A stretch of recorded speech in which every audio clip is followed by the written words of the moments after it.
জীবনে কারোর জন্য অনেক কিছু করার পরও যদি অবহেলা পাওয়া যায়, তবে সেই কষ্ট বোঝানোর মতো কোনো ভাষা থাকে না। তবু হেসে যেতে হয়, কারণ ভাঙা মন কেউ বুঝতে পারে না।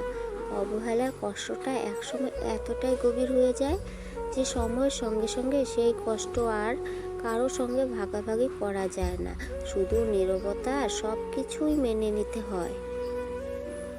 যাকে সব থেকে বেশি ভালোবাসেন তার থেকেই যখন অবহেলা পাও, তখন পৃথিবীটা হঠাৎ করে অচেনা লাগে।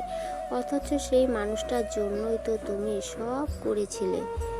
অবহেলার যন্ত্রণায় প্রতিনিয়ত হৃদয়টাকে চূর্ণ করে দেয়। যে মানুষটা অবহেলা করে সে জানে না কতটা গভীর কষ্ট নিয়ে আমরা বেঁচে থাকি। প্রতিটি অবহেলা আমাদের জীবনের এক একটা অধ্যায়। সেই অধ্যায়ে আমরা শুধুই কষ্ট আর বেদনা নিয়ে বেঁচে থাকি, তবু ভালোবাসতে ভুল করি না। যাকে তুমি নিজের প্রাণের চেয়েও বেশি ভালোবাসো, তার অবহেলা কষ্ট সহ্য করা কঠিন। অথচ সেই কষ্ট বোঝানোর মতো কেউ নেই। অবহেলা বেদনা মাঝে মাঝে এতটাই ভারী হয়ে যায় যে নিজের মাঝে ডুবে যেতে যেতে তখন আর কেউ কাছে আসে না, কেউই বুঝতে চায় না।